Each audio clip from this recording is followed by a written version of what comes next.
Дээрээс нь дэгийн тухай хуулийн тэр 85 86-аар бас тодорхой заасан байна. Заавалжгүй хилэлцэн. Хилэлцээд одоо игүүлэн татах юм уу, татахгүй юм уу гэдгээ яах нь вэ? Нэгсэндээ улсын хурлын гишүүдийн хуралд оролцсон олон хороо шийднэ гэсэн. Маш тодорхой. Тэгэхээр би нэг юм ташрамд хэлмээр байна л да. Улс үндсэн хуулинд бол дахиад заасан байгаа шүү дээ. Нас, хүйс, ажил, албан тушаал, мэрэгжил тийм үү? Яс үнцээр үл харгалзаж одоо хүмүүр хуулийн өмнө тэгш байна гэд заасан байгаа. Тэгэхээр одоо нөгөө амтны ферм гэдэг нэг зохиол байгаа даа шүү дээ. Тэрийг л бид нар сүүлийн үед их ярьж байгаа тий.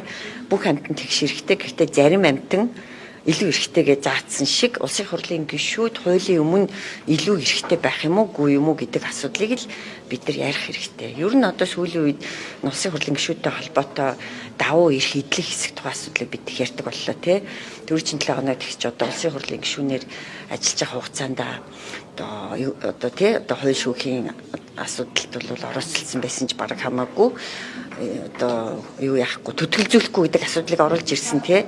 Тэр бол бас маш буруу шүү дээ. Энд чи дахиад гахаа илүү эрхтэй хэсгийг л ярих гэдэг шүү дээ. Өнөөдөр хүртлийн тэр байгууллагын байнгын орон дээр бас асуудал орж ирж байна. Тэг гишүүн дээр дахиж сонгогдохгүй бол 12 сарын одоо цалинтай тэнцэх хэмжээний тэтгэмж энэ бол бас л би бол буруу гэж үзэж байгаа. Тэгэнгүүт нууц хадгалуулахын тулд мөнгө өгдөг гэж байгаа байхгүй юу? Гэтэл чи ёсортгон гэдэг нэг асуудал байд юм уу байдаггүй юм уу те? Бид нар ерөөсөө ингэ нэг ёсортгоныг ерөөсөө ярих болчлоо. Улс төрч хүний бас нэг юм улс төрийн соёл гэж нэг байна. Тэ? Тэгэхээр улс төрийн соёлоор бол яах ёстой гэвэл тэр хүн ийм өндөр дэд албан тушаал хашсан учраас одоо бас өөрийнхөө ёсортгоондоо баригдаад тэр нууцыг алдахгүй байх үүрэгтэй байхгүй юу.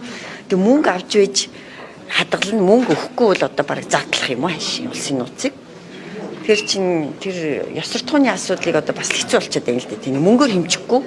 Тэгэхээр улсын хурлын гишүүн хэн болох ёстой вэ гэдгээд бид нар дахиад бодох ёстой.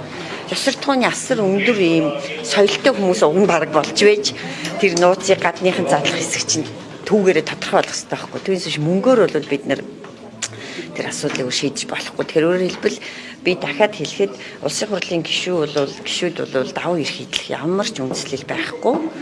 Тэгэхээр бол яг л бус гишүүдэд адил магадгүй нөгөө нэгэнт ажилгүй болсон бол 3 сарын цалинтай тэнцэх хэмжээний тэтгэмжийн асуудлыг бол зөвхөн төрийн албаны тухай хуулиараа ярьж болно. За өөр сэдвээр яриа.